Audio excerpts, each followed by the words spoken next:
again. Thanks for coming back to join our conversation on sex, addiction, and relationships. My name is Jeanne Vattuone, and I'm here with my friends Wendy Conquest, Dan Drake, and Tim Stein. And today we're talking about empathy in a therapeutic sense with couples. And so that's where we are. Let's start it off. What do you guys think of empathy? I think this is a great topic. I'm so happy that we're talking about this today. It comes up a lot, I think, in social media and just the general public. But I think, the first piece is, what does it mean? And then why is it important? So what do you think? I love this topic of empathy. I'm constantly talking about it with my clients. But when I think about it, while this is so important in the clinical work that I do with addicts and also with partners, I think it's such an important life skill that in some ways has been overlooked in the past. And I think right now, with the work Brene Brown has done recently, it's getting its due, and it's really coming into the consciousness of culture in general. And I love that. I love that empathy is something that we as a larger culture are starting to look at and really value. And I'm looking forward to exploring it today in our conversation. I remember when I was younger, and I hope I'm not dating myself here, but the phrase, put yourself in somebody else's shoes. Mm-hmm. So if you wanted to really try to understand somebody else or understand their experience or their feelings, that's what I remember my mom and dad saying that. Well, just put yourself in their shoes. And so it was this idea of shifting perspective from yourself to somebody else. And it seems so simple on the surface to do that, right? Like if I can just pause for a second, think about what someone else's experience is, doesn't that seem like it should be easy? I don't know, at least in my practice with all the couples I work with, if they did more of that, if they put themselves in each other's shoes, I think things would go so much better. Yeah. Just period. But there's some challenges and some nuances that we're doing differently these days. Like how many of us as kids didn't either actually say it or think to ourselves when our parents are threatening, there are kids starving in Africa that would love to have the food that you've left on your plate, fine, box the food up and send it to them. I don't care, but, they're trying to teach us empathy, but there's some nuances to it that we're starting to explore and I think deal with better as a culture in general. So yes. We have today with us Carol Jurgensen Sheets, also known as Carol the Coach. And she has really been working on empathy and in couples work. So let's get her to join the conversation and see what her thoughts are. Come on, Carol. Welcome, Carol. Hey. Hello, Carol. Carol. Hi, guys. So good to see you. So as you may have heard, we're talking about empathy and what it means in general. And I really liked what you said, Tim, life skill, but working with couples. And you seem to know a lot about this because I have 2 books here that talk a lot about it, and maybe there's another book coming, but how do you see empathy? How do you define it in your work? Well, for me, I really do believe it's that simple definition of putting yourself in someone else's shoes, but it's so much more complex because it really means not only being there and putting yourself in their shoes, but listening to what is going on with them. And that includes... That's hard work. Mm-hmm. Yeah. Brene Brown calls it perspective taking. Mm-hmm. And she has the best video on empathy. It's only 3 minutes and 46 seconds long. And it really talks about something that I've talked about in both of my books. It's about really holding that person in your hands and seeing for the first time, perhaps, what they're really trying to communicate with you. And we are a society that, lives on attention deficit disorder, and we're multitasking and we're doing a zillion things. And so we've got that to combat, as well as how often do we really sit and just listen and not even think about the dialogue in our own head for what we want to say next. Yeah. Do you guys see this? I'm sorry, Tim, go ahead. I was just going to say, I love what you're talking about and sort of like understanding the nuances that get in the way of it. and how it's more complex. The piece with Brene, and I love that video that she's put out. I know the one you're talking about with the bear and the fox and the deer, and it's such a great video. I read a book of hers on management later on, and what I loved in that book in particular is she revisited empathy, and she talked about how in her research they'd identified those first four things. I believe they are recognizing the other person's experience as their own, staying out of judgment, recognizing what emotional experience that person might be experiencing, and then communicating that. And then she said, but in our research, we found a fifth element that's really important with empathy, which is the ability to recognize what might be going on with me that is interfering with that empathy process. And I think that that last piece is so important because, we can, well, I'm trying to do all this stuff, but am I resentful? Am I feeling triggered right now?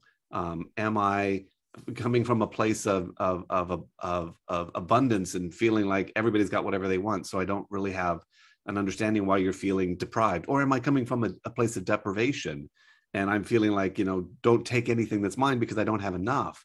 What's going on my side that might get in the way of me really being able to be empathetic with whoever it is I'm interacting with?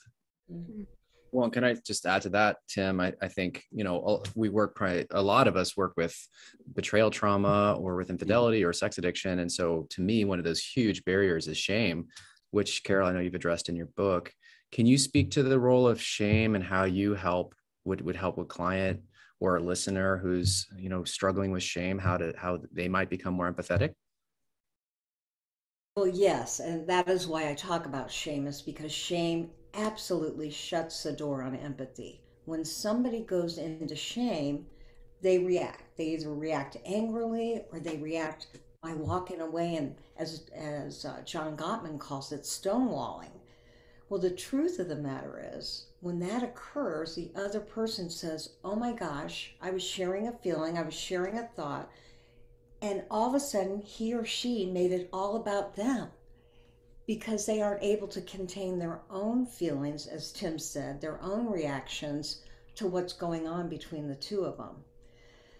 Now, I am a person that really helps couples work with empathy, but it's 101. It's empathy 101. And so we don't get to that fifth stage until maybe the third or fourth year of working together, because the first four steps are so tough. It's tough for couples to commit to sitting with each other, facing each other, knees to knees, looking at each other's eyes, really noticing the posture, the affect, the tone of voice, the pain in their eyes. That's where we've got to start. We got to start with the basics. And I think as clinicians and coaches and professionals all over the world, it's easy to get into what they're talking about and not to support their ability to attune with each other. And that's empathy. Can you, just for listeners who may not be as familiar, when you use the word attune, and I'm totally with you and agree, can you explain a little bit what attunement is? Mm-hmm. Well, it's the hardest thing in the world to do with distressed couples, but in general, attunement means that you are connecting with that other person and you are seeing it from their point of view. It's that closeness, as I said, that connection, and it's that relational embodiment of we're one. We are a team together and we want to work this out, or we want to walk this journey together. And that's true connection. And that certainly is empathy. So I'm glad you said that, Jeannie, because I love that word attunement. But for most people, they may not have ever heard of it. And I can imagine feeling it, knowing it, but never using that kind of a word like, oh, he totally gets me, or she really understands me. And that's that closeness. I'm sorry, Wendy? Yeah. No, so Carol, when you have two people then and they sit down and they're face to face and one starts talking about their feelings and the other one is really trying to attune and understand, and then the other person says something that causes a reaction, causes defensiveness, causes that feeling or that brain to say, oh, now they're attacking me, or now they're criticizing me. So what do you suggest when that happens for the couple? Well, that's why I say it's 101. It's empathy 101, because truly, for instance, in my book, first I talk about when somebody's in distress, what is each one of their brains going into? What are their brains experiencing that may prevent them from really listening? Mhm. But the second chapter of the book is on feelings. And, there are a lot of people that have seen the feeling wheel, they've seen the feeling chart with thousands of feelings on it. And the truth of the matter is, I keep it to the simple five. And those five are anger, sadness, loneliness, fear, and happiness. Now, Dan brought up shame. And shame and guilt are definitely feelings that get in the way of empathy. But to initially help a couple, we talk about those five because I want them to be able to identify those before we go into shame. If I notice that somebody's going into shame, then I want to say, can we take a break? And can I give you a couple of mantras or a couple of suggestions so that you don't feel bad about yourself? Because when you go into shame and you feel bad about yourself, guess what happens? You make it all about you. And really, she was just trying to convey some thoughts, some feelings, and beliefs that she wanted you to know about. So I want you to stay really focused with her. Now, one last thing. Believe it or not, it's hard for couples to know those five feelings. Mhm. And so I have to make it easier by saying, use the kid version. And any of our listeners can use this with kids too. It's mad, sad, and glad, because they all rhyme. They're easy to remember, lonely and afraid. So I have them identify what feeling is coming up for her. I will ask him to ask her that. I just want to know what your feelings are. And he's instructed when he hears the feeling just to repeat it back. And if he has to, have an invisible force field so that it doesn't pierce him, or to use a mantra that may help with his shame. And it may look like, I won't let my shame, especially of my past behavior, have the power to make me feel inferior or unworthy or unloved. And that concept came from Eleanor Roosevelt, who said, no one can make you feel inferior without your permission or consent. Mhm. Well, the truth of the matter is, we're teaching both people in the coupleship, but especially the person who wronged the other person, how to know that was about his or her past and not about the present.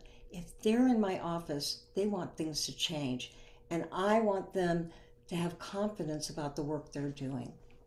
I really appreciate when you're talking about emotion and the importance of breaking them down into to simple emotions. I use a different list. The list I use has 8, doesn't really matter.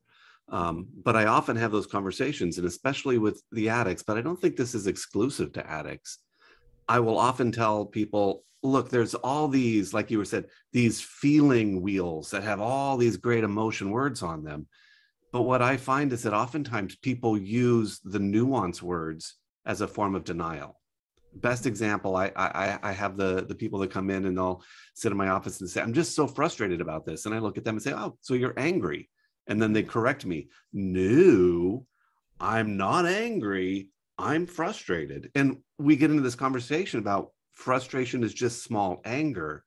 And so there's a lot of work to do up front on, you got to acknowledge this larger category of emotion that you're in, so that you can start to acknowledge, hey, this is really what I'm feeling at its core before I can start expressing the nuances. And when this ties into empathy, I'm thinking about the retreat that Dan and I ran a number of years ago, where we talked about sensitivity and empathy. And with empathy, there's such an important piece about, I'm able to connect with, understand, and recognize my own emotional experience. And then by using that as a base, I can communicate that understanding to someone else. But if somebody has been using either their addiction or sort of like the nuanced emotional words in a form of denial, they're not really able to be in touch with their own emotional experience. And so their ability to be empathetic by communicating that emotional experience really gets shut down. And so sometimes what we start working with is, let's work on you just being sensitive.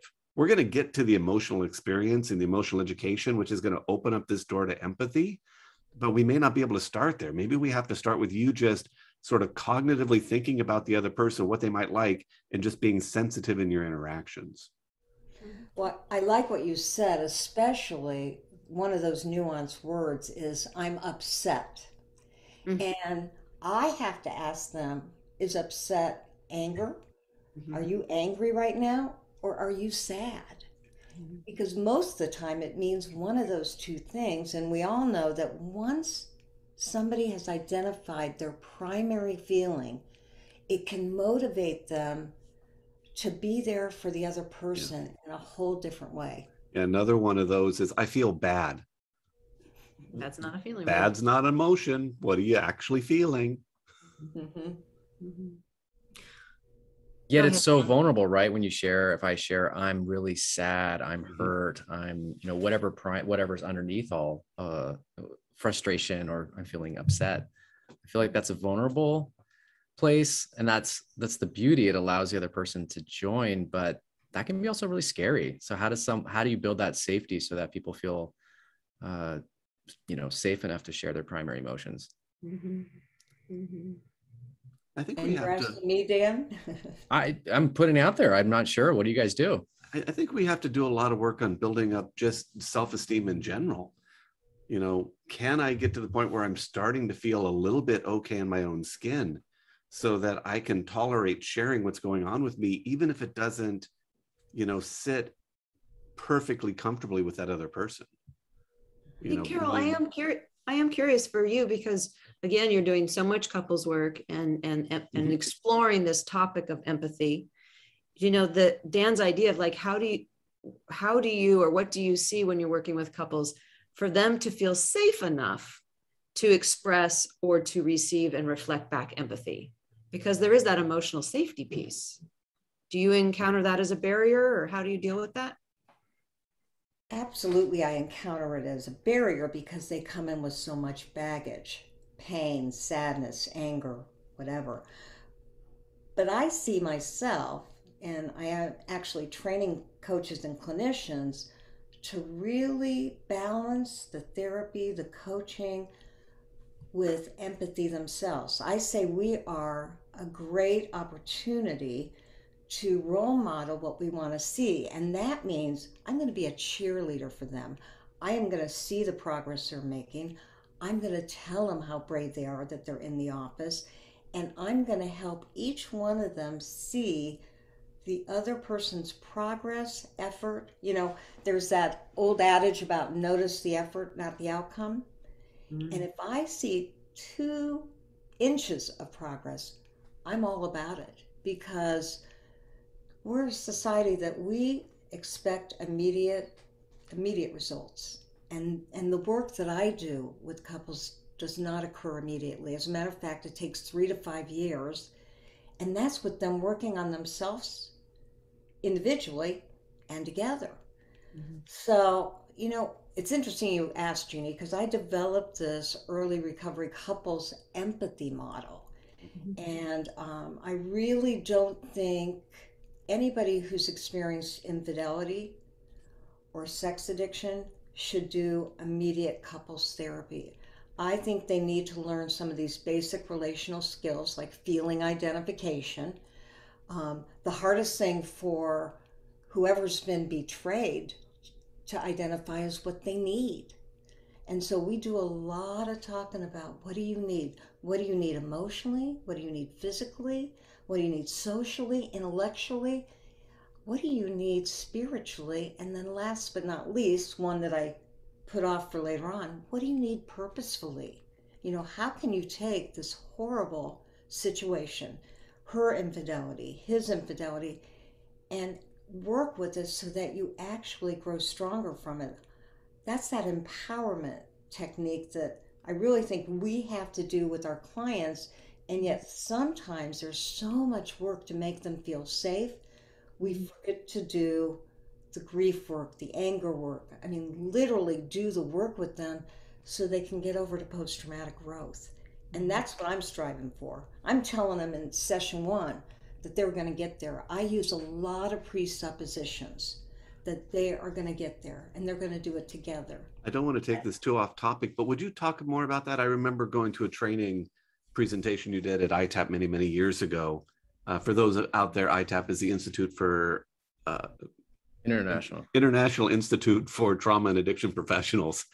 But you did a seminar there many, many years ago on post-traumatic growth. Would you talk a little bit about what that is and how you see it showing up in couples?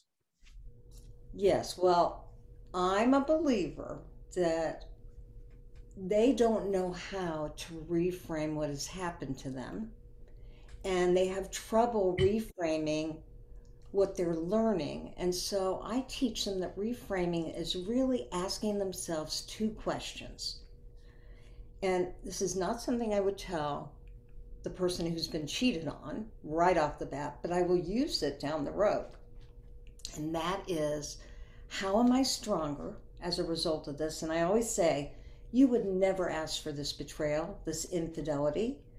You would never have wanted to be part of this club, but the truth of the matter is you are, and you're resilient, and you're learning those skills right now. So what can you do to identify what you're learning from it? How has it empowered you? How has it taken you from that victim to survivor to thriver? And when you start talking about that, they've never even thought about how they could thrive because they have been so hurt and so angry. But when you take a client and you ask them how can they grow stronger, what have they learned from it, then you ask them, you know, I've worked in hospital settings, and people that have cancer would never have asked for that either. But the truth of the matter is that condition has strengthened them, and they've gotten a lot out of it. And so we're going to list 5 ways you're stronger as a result.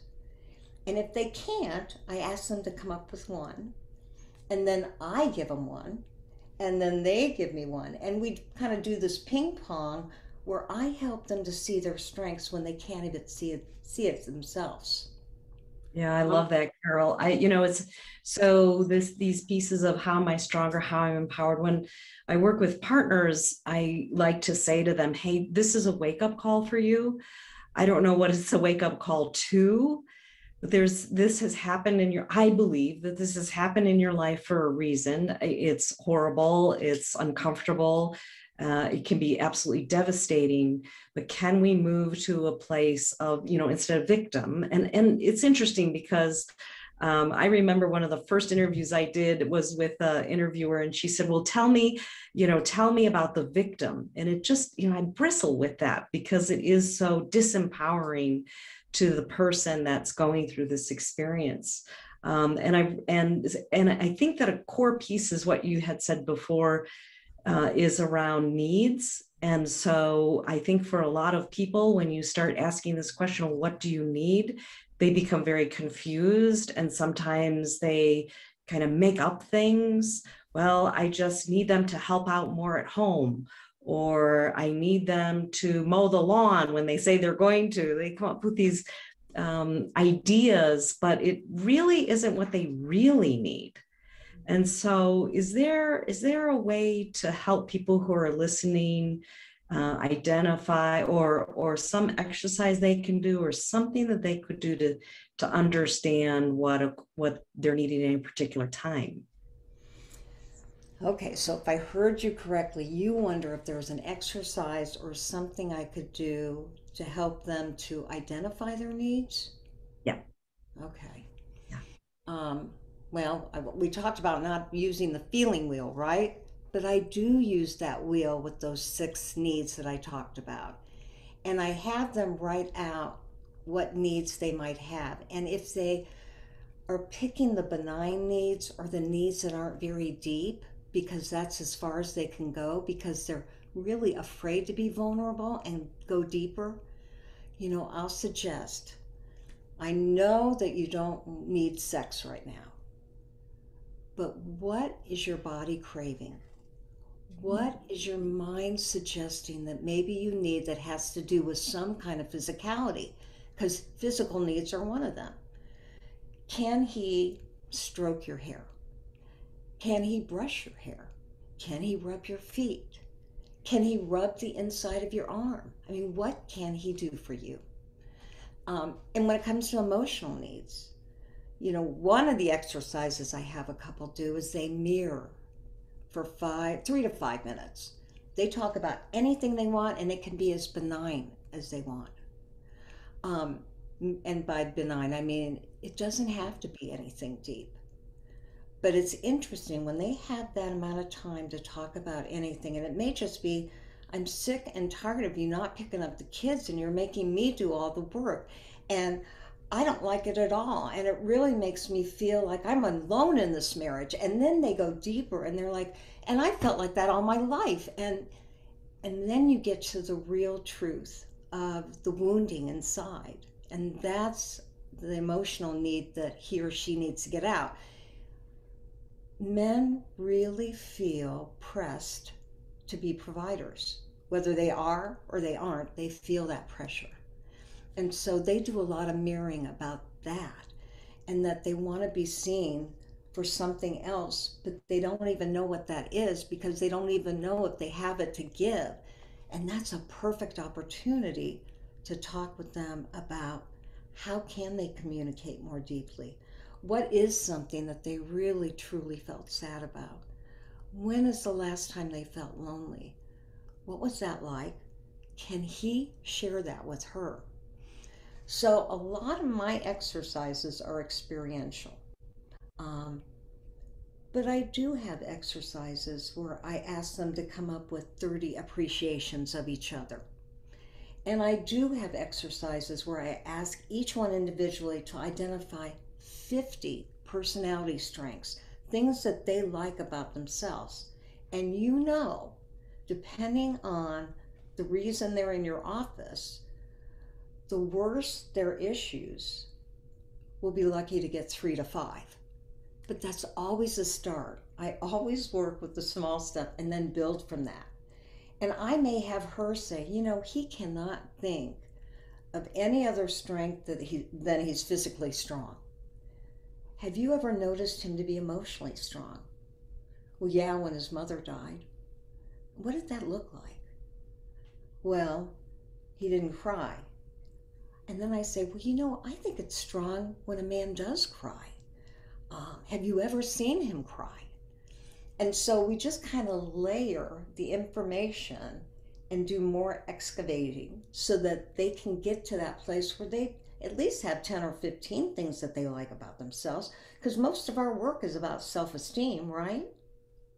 Thank you. Yes. I love when you're talking about that, Carol. And what really comes up for me is how, as we're developing the skill of empathy, it's not just that I'm developing the ability to be empathetic with another person, but one of the other benefits often comes, like you were saying, I get to see some of my own strengths that I'm blind to or that are in my own blind spots, because through that process of empathy, my partner starts to identify and say, this is what I see, this is what I experience, this is what I appreciate, this is what I make up it must be like for you, which often sort of like shines a light on aspects of myself and my own experience that I'm not really even consciously aware of.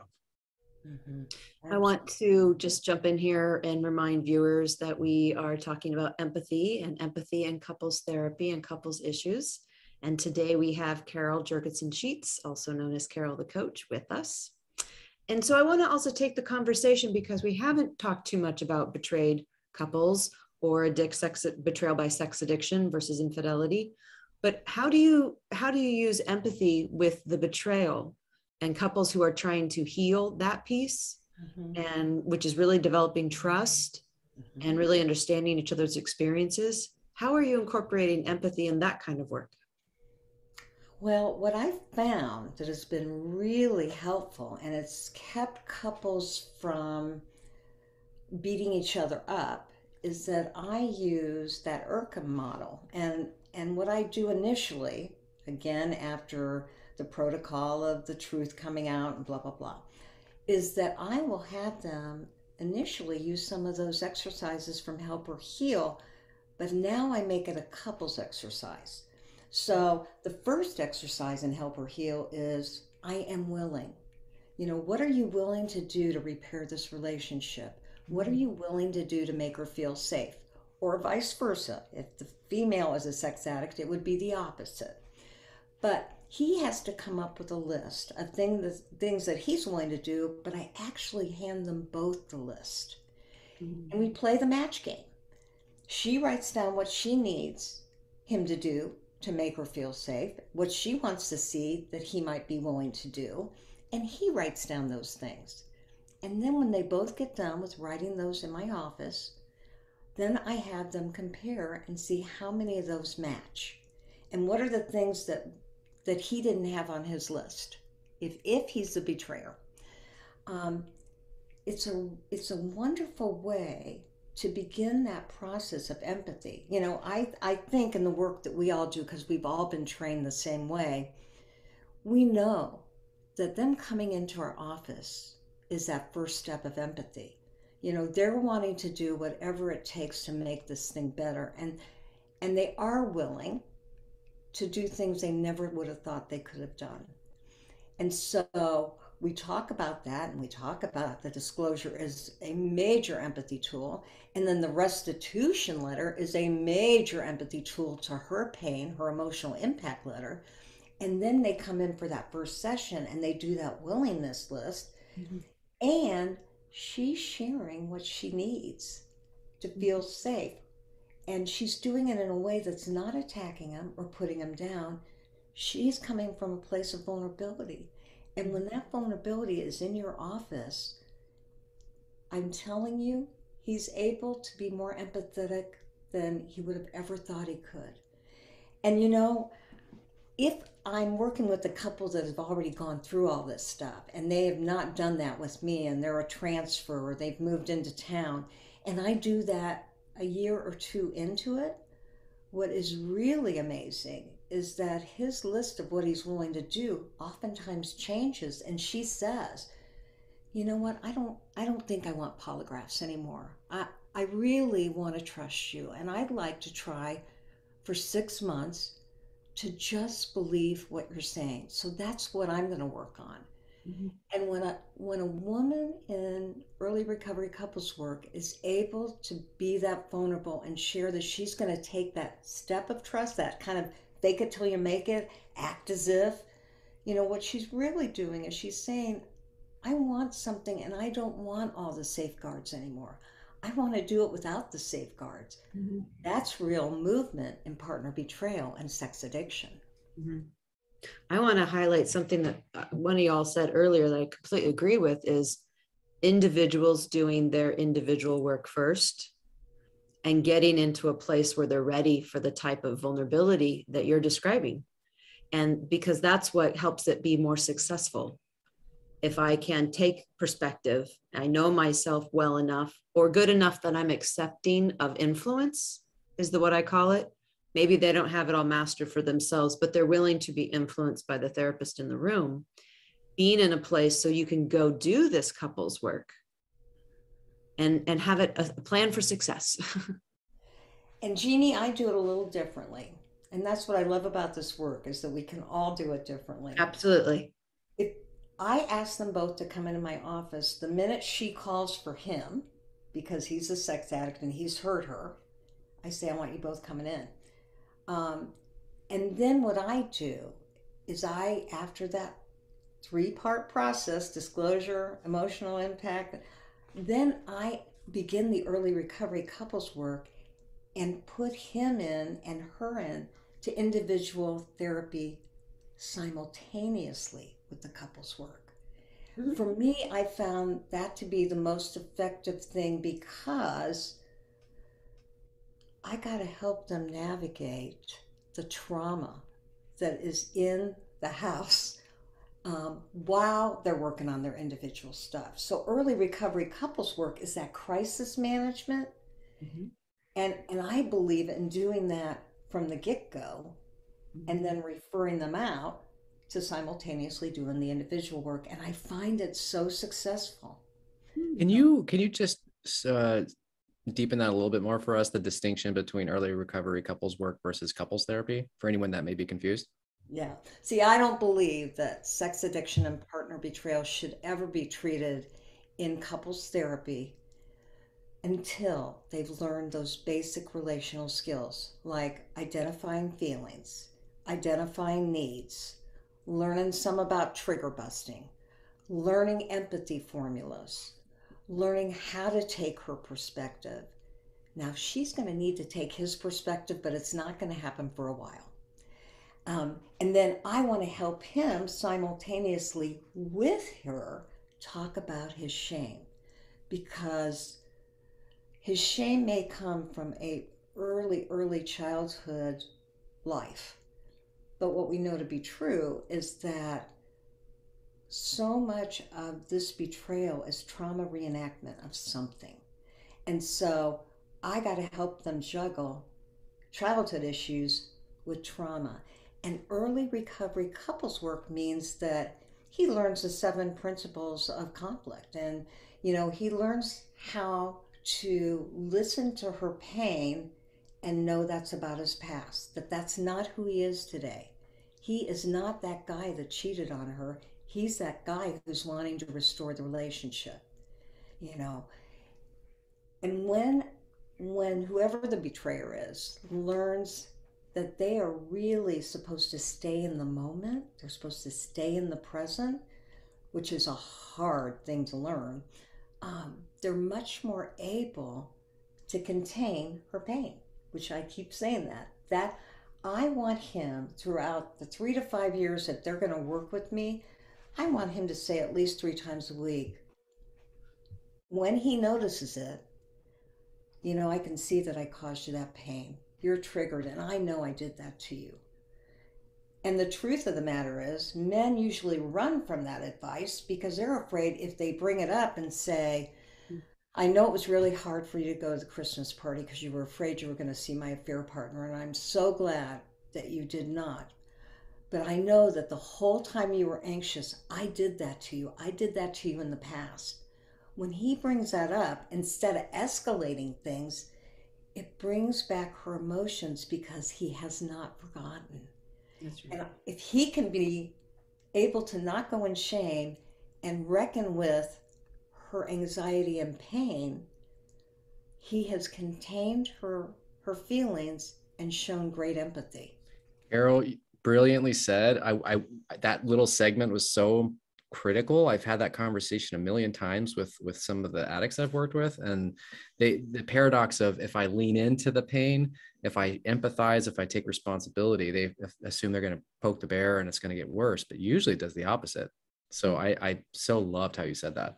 One of the things that I have found, excuse me, really helpful is if the addict is in a therapy group and that group is functioning really from a partner sensitivity place.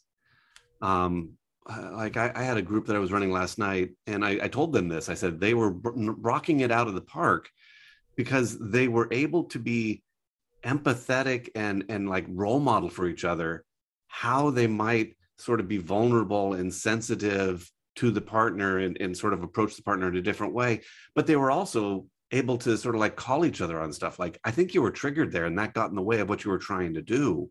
And so, and when they're taking that step of vulnerability, which is so scary, then they've got this other group of addicts who are also trying to do the same kind of work as a support that they can lean on if they do it really well and it goes awesome. They got this group of people who can be their cheerleaders.